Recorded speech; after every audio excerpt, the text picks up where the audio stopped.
Olá, pessoas. Essa é a nossa terceira videoaula, quarta aula da cadeira de Sistemas Digitais 2. Hoje a gente vai falar um pouco mais por dentro do processador e como a gente consegue se comunicar com ele, que é através do conjunto de instruções.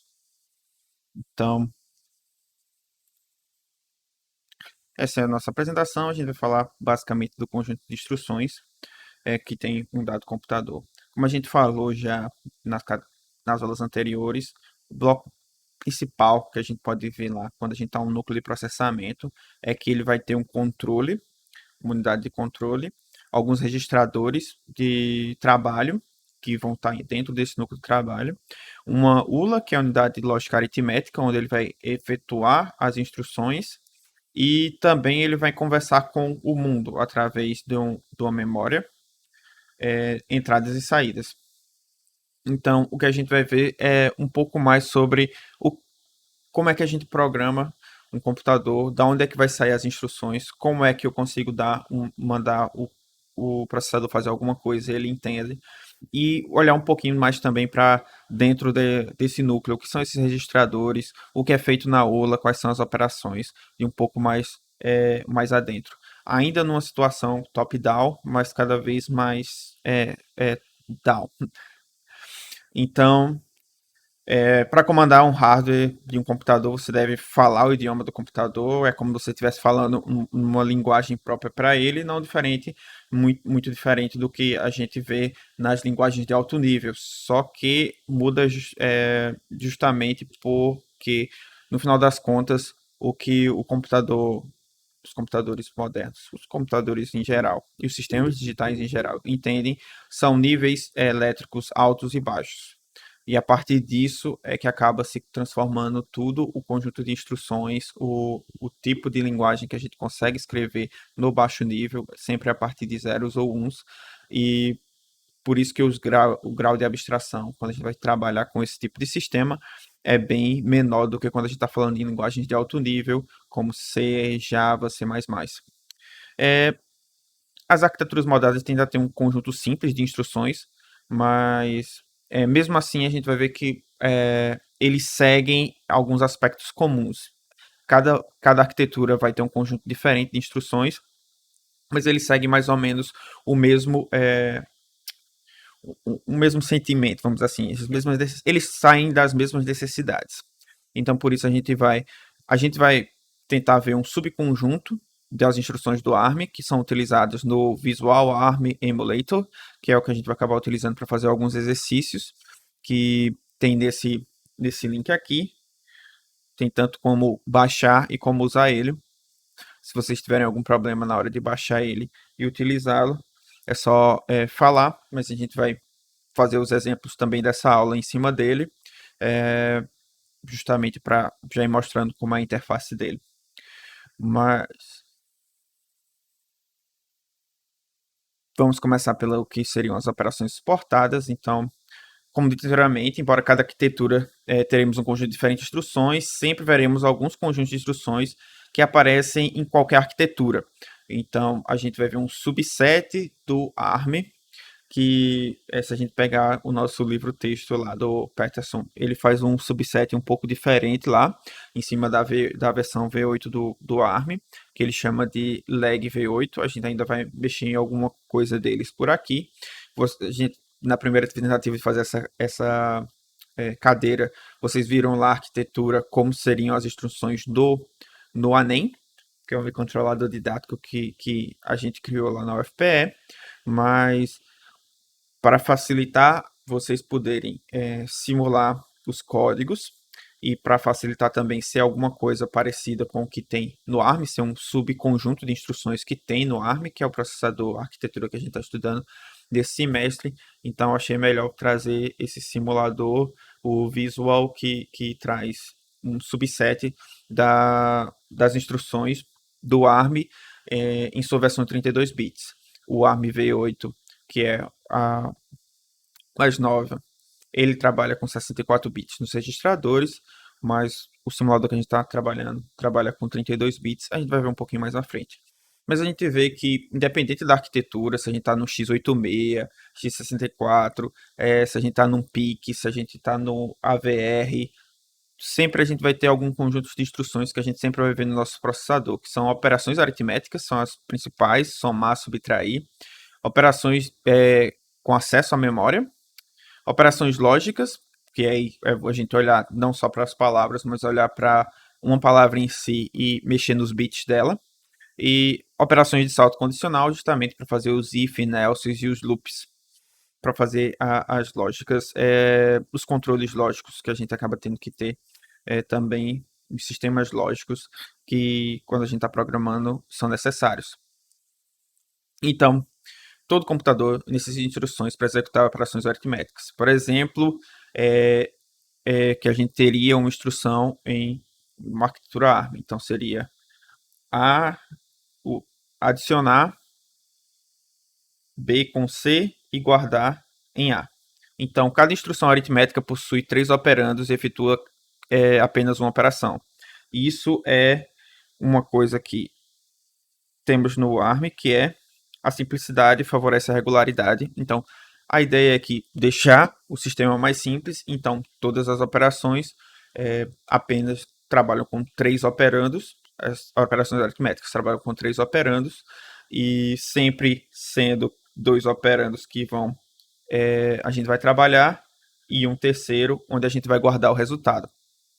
Então, o que vai acontecer é que, por exemplo, uma instrução muito simples que a gente poderia ter lá numa linguagem C é que adicionar B, C, D e E e, e guardar numa variável A. A gente aqui, se a gente fosse colocar isso em assembler, a gente teria que adicionar, seria um jeito de fazer, né? Adicionar B e C e guardar em A, depois adicionar A e D e guardar em A, adicionar D e E e guardar em E, para então terminar. Então, uma linha que seria lá no nosso código de C, muito simples, é simplesmente adições, viraria 3 instruções lá no nosso assembler.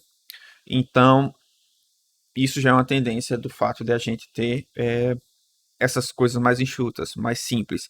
É que códigos em assembler ficam muito maiores do que códigos em C, que ficam muito maiores do que códigos em Python ou Java. Então, quanto menor a abstração, mais verborrágico acaba sendo a linguagem. Então, mas quais são esses operandos, né? Aqui a gente trabalhou com A, B, C como se fossem letras, assim como a gente acaba trabalhando quando está numa linguagem mais alto nível como C. A gente consegue definir esses tipos, mas quais são esses tipos que a gente acaba trabalhando quando a gente está trabalhando dentro de um controlador, dentro de um processador? Então, ao contrário dos programas em linguagens de alto nível, os operandos das instruções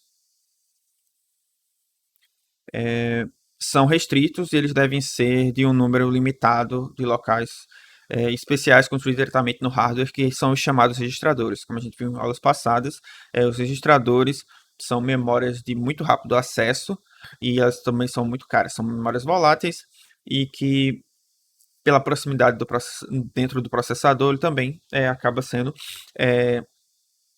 cara. Então, o número de registradores de trabalho varia de arquitetura, no entanto, ele é pequeno.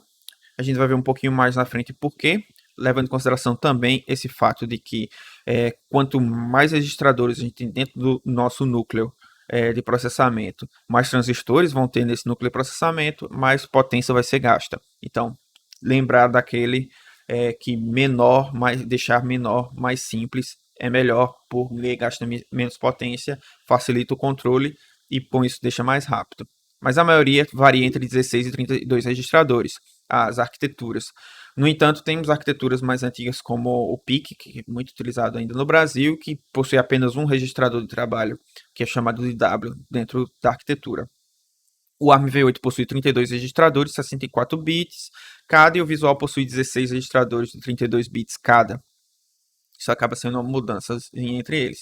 O ARMv8 suporta trabalhar instruções com 32 bits, justamente por ele ser retrocompatível com as instruções 32 bits das versões anteriores. Então, Esse aqui seriam os operandos no, no assembler. Então, a gente pode ver eles aqui. Então, a gente consegue mexer neles, que é para justamente verificar, quando a gente vai rodando os códigos, verificar quais são os valores anteriores. A gente vê isso um pouquinho depois. Mas a ideia é que operando na memória. As linguagens de programação têm variáveis simples que contêm elementos de dados únicos, como nos exemplos mostrados, mas também tem estruturas de dados mais complexas, como os vetores, os arrays, os structs, as matrizes. Então, acabar trabalhando apenas com 32 registradores, 16 registradores, não tem como. Então, como é que se soluciona isso? Quando a gente tem que trabalhar com estrutura de dados que são grandes, é acabar fazendo isso a partir de acessar a memória. Então, o que acontece é que, assim como o nosso programa está numa memória externa ao nosso núcleo e a gente vai lendo instrução por instrução, a gente pode também usar essa memória para guardar dados. E isso que a gente faz. Tipo, guarda nos registradores só os valores principais que você está trabalhando em um determinado procedimento, enquanto que a maior quantidade de dados você vai manter na memória. Então, por isso, a gente precisa de instruções. Além das aritméticas lá de soma e subtração, a gente precisa de instruções para acessar a memória. Então, quais são essas que tem lá no Visual ARM Emulator? Que é o LDR, que é Load Register, ou seja, a partir de um registrador, esse X aqui vai ser algum número entre 0 e 15, lá dos nossos registradores, e a gente vai indicar então um endereço, também a partir de um registrador, e um offset para esse endereço. E a função para poder ler é a store register, ou seja, para você pegar de uma posição de memória a mesma coisa. O mnemônico dela, ou opcode, como a gente vai ver mais à frente, que acaba sendo mais chamado, é o str. Você vai indicar um registrador que vai receber esse dado. Aqui no load era o registrador que ia mandar o dado para a memória. Aqui, esse primeiro operando, quando a gente está trabalhando com o store, ele vai receber o dado e esse daqui vai enviar o dado para a memória.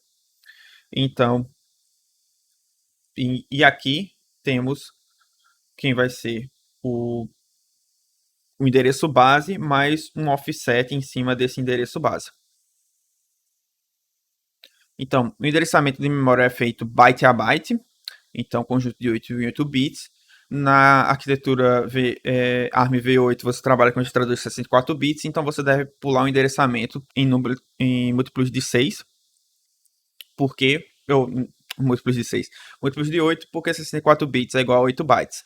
Então, se a gente quer guardar um registrador na posição 0, a gente tem que endereçar na posição 0. Se a gente vai querer escrever um outro registrador e a gente não quer sujar aquele primeiro endereço de memória, a gente tem que escrever a partir do 8, porque justamente pulando de 8 em 8.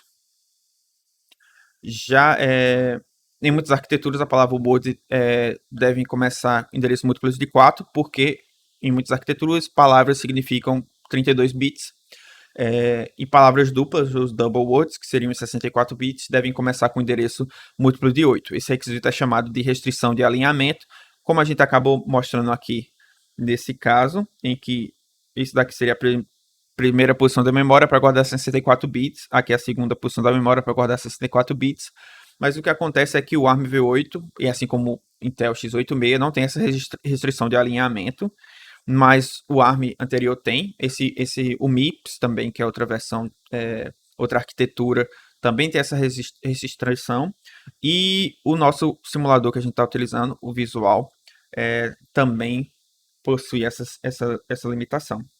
Então, já o Visual Emulator, como temos operando de 32 bits, o endereçamento é feito em múltiplos de 4, com restrição de alinhamento, a restrição feita justamente por ele trazendo essas características do ARM V7. Então, aqui o código, temos que Essa primeira função é uma adição, né? Aqui a gente tem a cara, primeiramente, mostrando a cara do simulador. Então, aqui é onde você escreve, aqui você pode executar. Reset, ele reseta. Aqui tem todos os registradores. A gente pode ver que aqui os três últimos registradores, o R13, o LR, que seria o R14, e o R15, que seria o PC, tem nomes diferentes e eles são para funções diferentes, que a gente vai falar um pouquinho mais à frente. Mas então a gente acaba trabalhando com sem problema de acabar mexendo em nada que não deve, do R0 ao R12. Ou seja, diferente do que a gente está trabalhando se fosse o ARM V8, que teria 32 registradores. Ele também tem esses registradores com funções específicas de guardar onde o código está, ou simplesmente um registrador que sempre guarda o valor zero. Mas aqui nesse caso a gente só tem apenas 16 registradores. E pronto.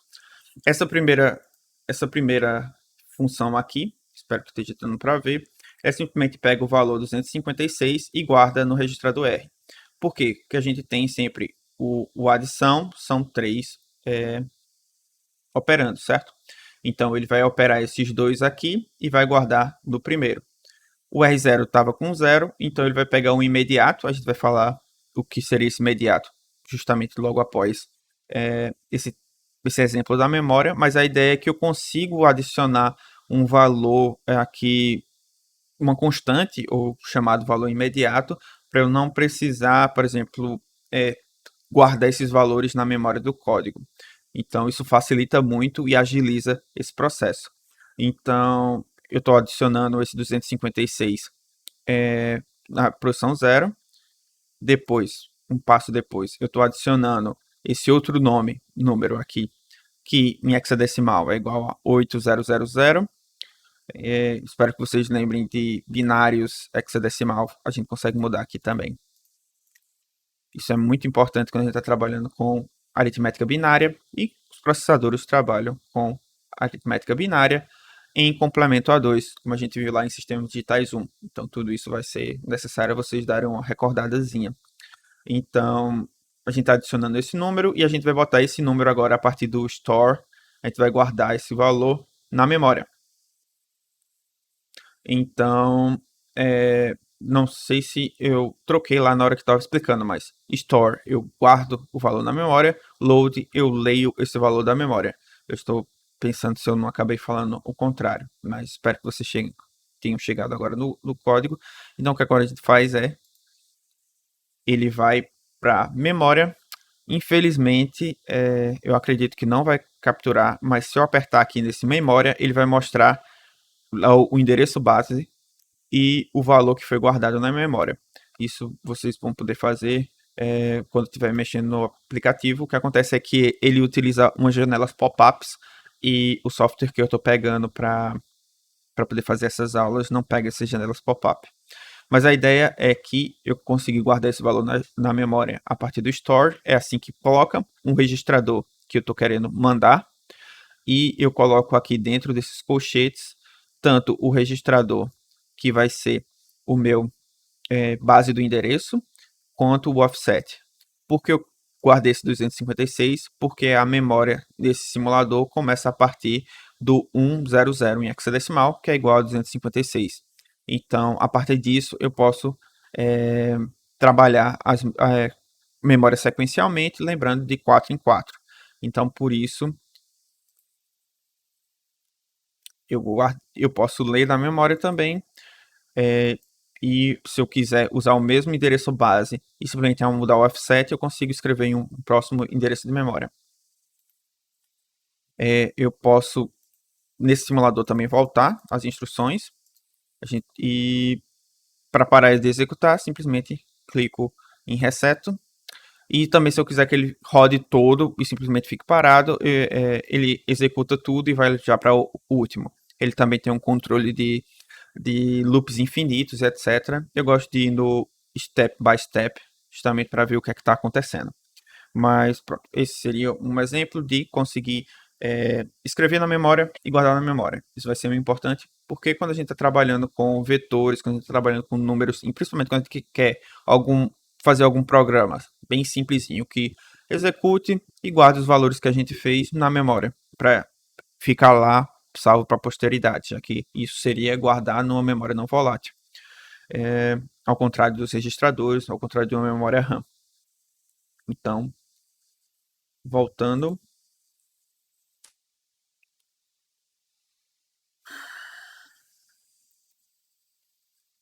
constantes ou operandos imediatos, muitas vezes um programa usará uma constante em uma operação, por exemplo, para incrementar um índice de uma matriz, ou seja, você guarda o endereço de uma inicial de uma matriz em um registrador e você, a partir de imediatos, você consegue ir incrementando e buscar posições específicas nesse vetor, é, fazendo benchmarks em muitos, por exemplo, no lag V8, que é o processador, as instruções lá que o Peterson pegou, que é um subset do ARM, ele viu que mais da metade das operações lógicas acabam operando de um registrador com o imediato. Então, constantes são muito importantes.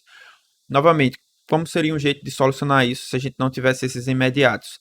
Seria ter lá, quando a gente estivesse escrevendo no nosso programa, colocar alguns endereços para guardar constantes que seriam lidas pelo nosso código. Só que, lembrando, trabalhar com os registradores, as instruções já vão ter que ser lidas na memória. Se quando a gente lê a instrução, a gente já vier com o valor que a gente vai precisar operar, a gente vai cortar tempo do que precisar de uma instrução a mais para buscar um operando que está na memória. E lembrando que a memória rápida é a dos registradores. Você ter que acessar a memória de dados é mais lento do que você trabalhar com registradores. Então, tudo isso é uma questão de otimizar o seu sistema. Então, a instrução, em vez de utilizar a load de um registrador, a gente pode utilizar um imediato. Todas as operações aritméticas e lógicas, a gente acaba podendo trabalhar com os imediatos. No nosso simulador que a gente está trabalhando, a gente coloca asterisco e o valor. Basicamente isso. E os dois primeiros operandos vão ser registradores mesmos. Apenas o último é que vai ser um imediato. Isso daqui pode ser a adição, subtração. E como a gente vai ver mais para frente nos lógicos, pode ser um AND, um OR, um XOR, dependendo do que a gente quer fazer. Então, representações e instruções no computador. Então, por que a limitação do número de operandos? Por que existe o número de registradores limitados e etc. Então, as instruções são mantidas no computador como uma série de sinais elétricos, altos e baixos, e podem ser representados como números. Na verdade, cada parte de uma instrução pode ser considerada como um número separadamente, individualmente, e a gente acaba concatenando esses números para formar uma instrução. Então, o desejo de manter todas as instruções no mesmo tamanho conflita com o desejo de ter o maior número possível de registradores e da necessidade de cada tipo de instrução. Das restrições e o princípio de design de quanto menor, mais rápido é, a maioria dos conjuntos de instruções hoje tem 16 ou 32 registradores de uso geral. Um bom design exige bons compromissos. Então, a gente poderia trabalhar com que todas as instruções tivessem a mesma cara, mas tivessem comprimentos diferentes. Só que a gente acaba vendo no ARM, como a gente também vê no lag V8, que é um subsistema do ARM, que a gente consegue ver no ANEM lá, que a gente acabou trabalhando nesse período, na primeira vez que a gente tentou dar esse período, e que eu vou botar lá novamente o artigo para vocês, é que a gente consegue facilitar muito o controle se a gente permitir, se a gente forçar que todas as instruções tenham o mesmo tamanho, só que fazer um pouco de maleabilidade no espaço que a gente vai ter para cada operando dentro dessa nossa instrução. Então, a ideia, pegando aqui do lag V8. Por que eu estou pegando isso e não estou pegando das instruções do visual? Porque o visual não traz como é que ele implementa essas funções. Então, a gente vai pegar o do lag V8, algumas instruções que a ideia é que todas elas vão ter um opcode, que é o operation code, que é para indicar qual a função primordial dessa função. Então, Se ela é uma soma, indicar que ela é uma soma. Se ela é uma soma de imediato, indicar que ela é uma soma de imediato. Isso vai indicar também como vai ser os campos, dependendo do tipo de função. Então, a ideia de uma boa arquitetura é a gente quebrar essa função, essa instrução que tem 32 bits, por exemplo, no caso aqui do leg V8, em alguns poucos tipos de formatos de instrução e que eles possam ter um maior número de particularidades entre si para ajudar na arquitetura que você vai montar e também no controle. Ou seja, todos os opcodes aqui no leg V8 tem 11 ou 10 bits. Então a gente sabe que os bits mais significativos, os 10, 11 bits, vão indicar qual é o tipo de função primordial. E a gente sabe que os 10 bits menos significativos são justamente os endereços de dois dos registradores, que são os dois operandos. Ou os dois operandos ou destino. Tipo, um operando e o registrador de destino, para ser mais exato. Por que cada um 5 bits? Porque no leg V8, assim como no ARM V8, a gente está trabalhando com 32 registradores. Então, a gente precisa de 5 bits para conseguir endereçar esses 32 registradores. Isso, por exemplo, poderia ser menor quando a gente está trabalhando com a nossa versão lá no que só tem 16 registradores. Novamente, o Visual ARM Emulator não traz como é feito cada uma dessas instruções. É um subset do ARM V7, eles têm 32 bits de instrução também, trabalhando com registradores 32 bits, um caminho de dados 32 bits, mas ele não diz como é separado, e sim em bloquinhos. Acho que vocês também devem lembrar lá como era do ARM. O ARM eram 16 bits, também tinha opcode, também acabava trabalhando apenas com 2 registradores, e quando a gente aumenta o número de bits, agora para 32, a gente já consegue trabalhar com 3 operandos. Isso diminui o número de instruções para a gente poder fazer é, alguma função, fazer algum projeto, etc. Mas também, quanto mais transistores, mais potência que você perde. Sempre tem que ter também levar em consideração que a arquitetura e como ela foi implementada, isso também vai levar muito em consideração. Não é só o tamanho que vai fazer ser mais lento, mas isso também mas normalmente acontece isso. Vamos dizer assim, dado uma arquitetura bem otimizada, quanto maior, mais bits, quanto mais registradores, quanto maior esse controle, quanto maior o número de instruções, é, vai, ele vai ser mais lento e gastar mais potência.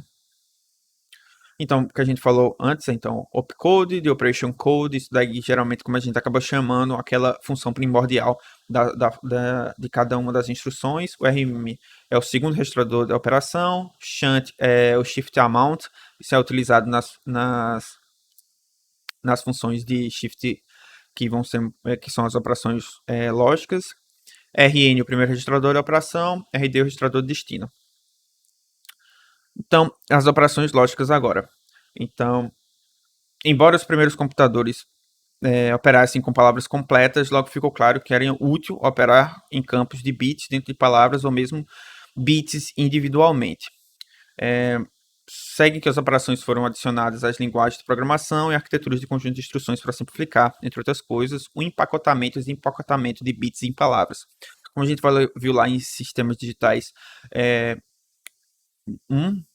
os caracteres seguem o código ASCII, que é feito com palavras de 8 bits. E vemos que todos os nossos operandos aqui são de 64 ou 32 bits.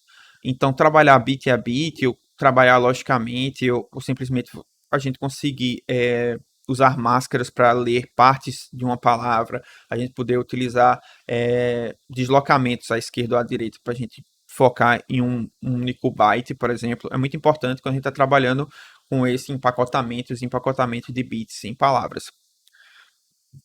E essas são chamadas operações lógicas. Então, lá no nosso visual, a gente tem essas operações lógicas, o AND bit a bit, o XOR bit a bit. Todas essas funções também aceitam aqui um offset, ao invés de trabalhar com um segundo, terceiro registrador, ou seja, um dos operandos pode ser um offset. Pode ser uma constante, um imediato. Então, vai ser o ilógico, ou exclusivo, o shift left, shift right. O arithmetic shift right é para você, se você tem um número negativo em complemento a 2 e você está fazendo um shift right nele, ele continua negativo. Você completar com 1, você não completar com zeros. É para isso que ele é utilizado. E rotate right. Essas são as funções. E vamos mostrar um exemplo delas, né? Então, deixa eu carregar aqui o exemplo.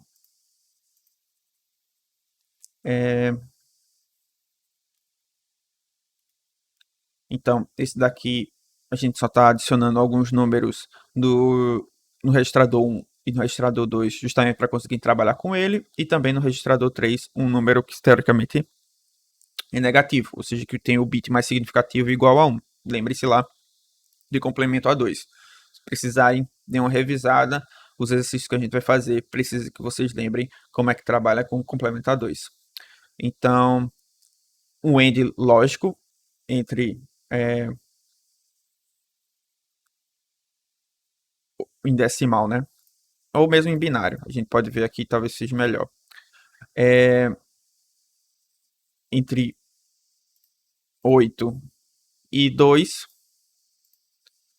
como o end você tem que ser 1 e 1 para ser igual a 1, então o end dos registradores é igual a 0. Agora, se eu pegar, por exemplo, o end entre 8 e 8, vai dar justamente 8, porque ele está fazendo esse end, esse bit a bit. Agora, o exclusivo, se eu pegar essas duas palavras que ele vai acabar fazendo um ou entre esses dois números, né? Porque o exclusivo é que só vai ser um se apenas um dos dois operandos for igual a 1. Se os dois forem igual a 1, ou se os dois forem igual a 0, então a resposta é igual a 0. Então, quando a gente está trabalhando aqui,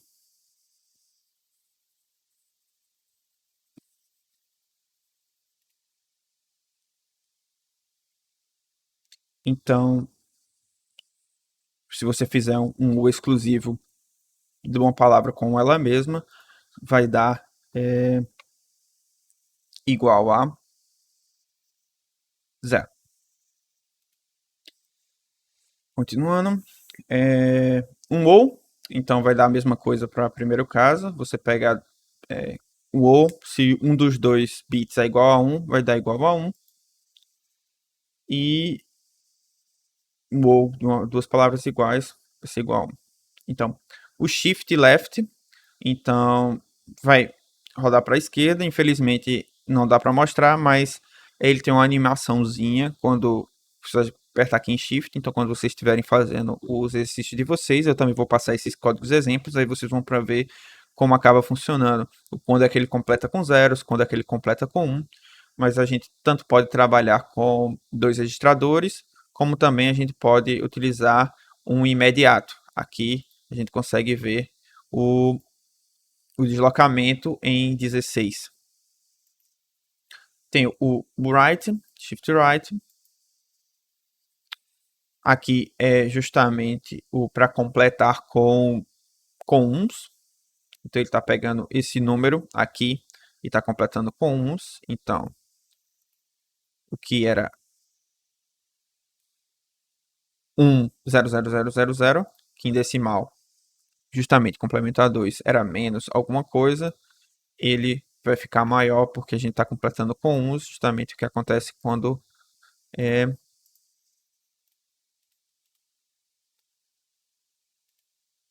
gente está em complemento a 2, né? E seguindo, também a gente pode utilizar imediatos. E o rotate right também é que ele vai pegar os valores e, e jogar. Então, também a gente consegue trabalhar com os dois tipos, tanto com 3 operandos, como 2 operandos e um imediato. 3 operandos, só que um deles não registrador, né? 2 registradores e um imediato, ou 3 registradores. instruções de tomada de decisão. Então, o que distingue um computador de uma calculadora simples é a sua capacidade de tomar decisões. Então, a gente acaba trabalhando sempre quando a gente vê linguagem mais alto nível, com if, else, goto e rótulos, labels, com base em dados de entrada e valores criados durante o processo, você toma diferentes caminhos dentro do seu código. E a gente tem que conseguir fazer isso também quando a gente está trabalhando com assembly, quando a gente está trabalhando lá na linguagem de máquina. Como é que a gente faz isso? Então, o jeito mais simples que tem é utilizando o salto não condicional. É simplesmente chamado de branch. Você vai seguir um ramo diferente do seu código, ou mesmo você vai pular para qualquer canto dele. Então, isso daqui é o código exemplo. Vamos rodar lá. Deixa eu abrir aqui o exemplo. Pulo. Esse é o bem simples. Então, a gente precisa indicar um label, que justamente o assembler vai poder fazer por você, de você não precisar ficar decorando ou ficar calculando quais são os endereços das instruções. Você utiliza os labels que eles vão ter que ser únicos e na, na hora dele montar o código, ele vai substituir esses labels, a primeira coisa, substituir esses labels por os endereços de onde vão ficar as instruções. Mas o que é que esse código está fazendo? Ele está adicionando o registrador 0 com 1, o registrador 1 com 4, não, 1, 2, 4, 8. Opa. Ah, não, está em hexadecimal. Eu esqueci, aqui o 0x, você pode, se você não coloca o 0x, você está trabalhando com decimal, você pode também escrever o 0x para trabalhar com o hexadecimal. Então, e quando ele vai chegar aqui na função B, instrução B de branch, ele vai pular o código para a posição do loop 1, que nesse caso é a nossa primeira instrução. Então, ele vai voltar. E agora, como ele está adicionando o registrador com esse valor imediato, aí 2, 20, 200, 2000, chegou no branch, volta. Então, isso é muito interessante na hora que a gente quer fazer loops, quando a gente quer pular para partes diferentes do código. Só que, como falado anteriormente, isso são saltos não condicionais. Eu simplesmente estou pulando. E o interessante quando a gente tem um if e um else é a gente pular para um determinado espaço, dado que a gente viu que alguma coisa aconteceu. Então, a gente poderia tentar fazer isso a partir do código, verificando se algum valor é igual a zero, etc. Mas como é que a gente faz essa verificação? A gente já tem essas funções já prontas. Então, para saltos condicionais é necessário guardar alguma informação das operações feitas anteriormente. Os arquitetos há muito tempo descobriram como lidar com todos os casos, mantendo apenas 4 bits extras que registram o que ocorreu durante uma instrução anterior. E esses 4 bits adicionados, chamados do código de codificação de sinalizadores ou flags. São sinalizadores ou flags, ficou meio errado aqui. Então, são apenas 4 que o ARM acaba trabalhando, e é o que a gente acaba realmente trazendo. São resultados que acabam vindo dos operandos quando aconteceu na ULA. Então, a ULA acaba gerando essas exceções, essas flags. Então, um é para indicar se um resultado se n for igual a 1, significa que o resultado é negativo. A gente vê isso como o bit mais significativo sendo igual a 1. Lembrando que estamos trabalhando com complementadores. O z me indica se o resultado da última operação foi igual a 0. Overflow indica se a última operação ocorreu overflow ou não. E carry indica se houve um bit de carry out na última operação. E com isso a gente acaba conseguindo trabalhar com se um número é maior ou menor do que o outro, se é igual ou não. Então, como é que a gente passa para o assembler que a gente quer guardar esses 4 bits? Esses bits são gerados na nossa ULA, só que eu preciso saber se eu vou querer guardar esses bits ou não. a gente só precisa adicionar esse Szinho no final do opcode, do mnemônico da função. Por exemplo, aqui,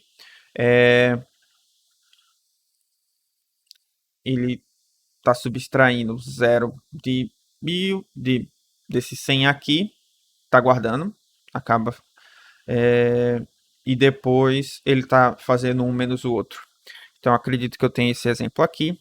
Deixa eu procurar ele aqui. Bem, eu tinha sim esse código aqui, que é a coisa mais simples do mundo. Ele só estou pegando o 100 e estou retirando de zero, né? Então vai ficar um número negativo. Então, quando a gente dá o primeiro código aqui, ele dá um número negativo, que em decimal é menos 100. Justamente a gente está fazendo zero menos 100. Em binário, desse número gigantesco aqui. E o que acontece é que a gente pode ver aqui embaixo as nossas lado inferior direito, o que deu negativo. E aqui tem se deu zero, se deu carry out e se deu overflow. Então a gente sabe que é negativo. Dando step forward, então a gente vê que eu estou subtraindo 100 menos 100 menos 100, dá menos 100 mais 100, dá igual a zero. Então a gente vê aqui que a flag de zero deu 1. A, a, a flag de carry também deu 1, mas como a gente está numa subtração, a gente não precisa verificar essa flag de carry. A gente pode ver aqui que o resultado deu 0, como esperado.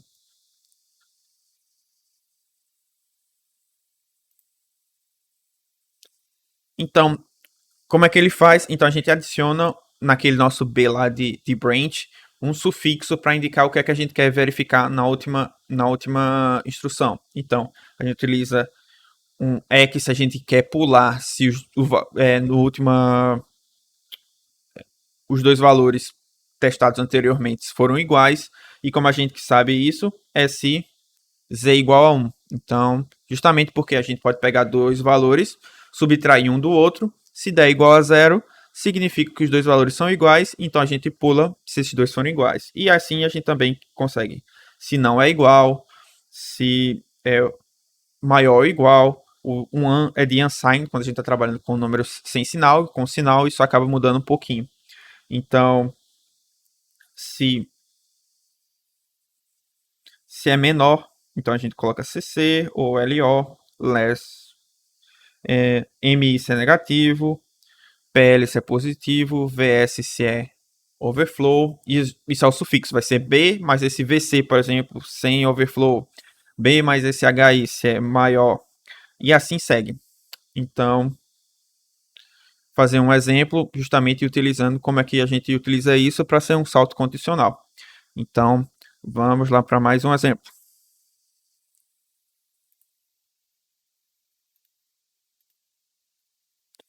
Então, esse código, a gente vê que a gente tem esse código, a gente consegue ver que a gente tem dois labels aqui. A ideia desse começo aqui, primeiro passo, a gente pega 8 e guarda no primeiro registrador, no registrador 0. Depois, que a gente vai ser o usado para verificar se a gente terminou o loop ou não.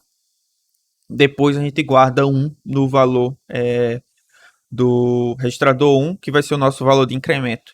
Eu precisava utilizar esses registradores, ou poderia trabalhar com imediatos, eu poderia trabalhar com imediatos.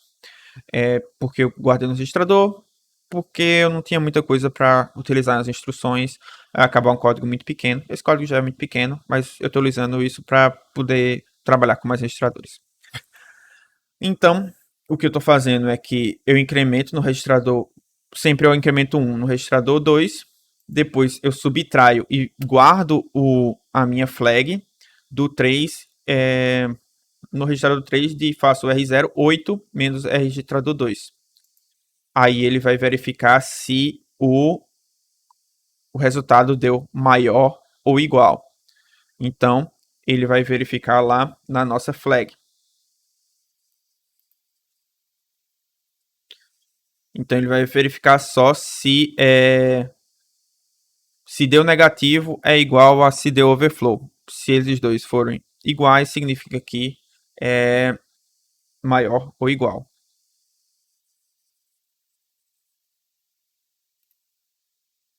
Então, negativo overflow, 0 e 0. Ele já marca aqui, deixa em highlight para a gente. Então, isso é verdade. Então, temos aqui o branch. Ele vai voltar para o loop.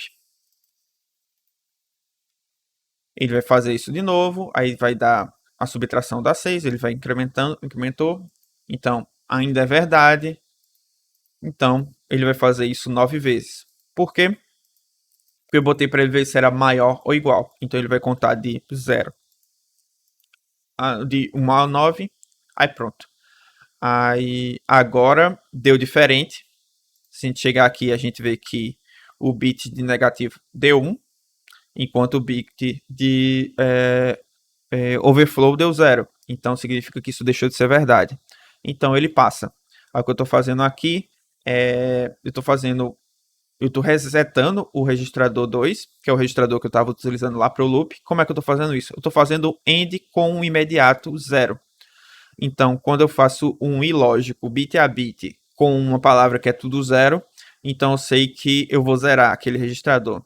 E eu coloquei que se esse resultado fosse igual a 0, ou seja, eu coloquei o BEC de igual, então ele vai verificar se o 0 é igual a 1, o 0 foi igual a 1, então esse loop é verdadeiro, ele volta lá para o começo, aí ele volta para o loop e fica indefinitivamente nisso.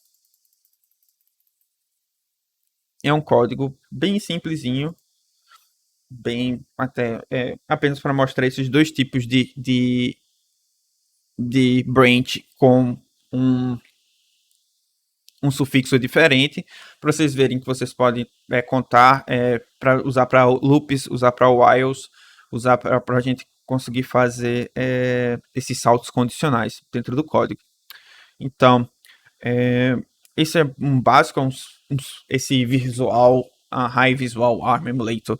É, ele tem algumas particularidades interessantes que vocês vão ver quando forem utilizados. Você poder ver o shift, o que é que está acontecendo, poder verificar nas posições de memória, etc. Que, como eu disse aqui, como eu estou trabalhando, eu acabo não podendo mostrar porque são janelas pop-ups e talvez tenha como fazer isso, pega uma área do monitor e não uma janela, mas aí carece de Deus saber como é que trabalha isso, mas vocês vão ver, a gente pode trabalhar também durante os nossos encontros síncronos para mostrar para vocês.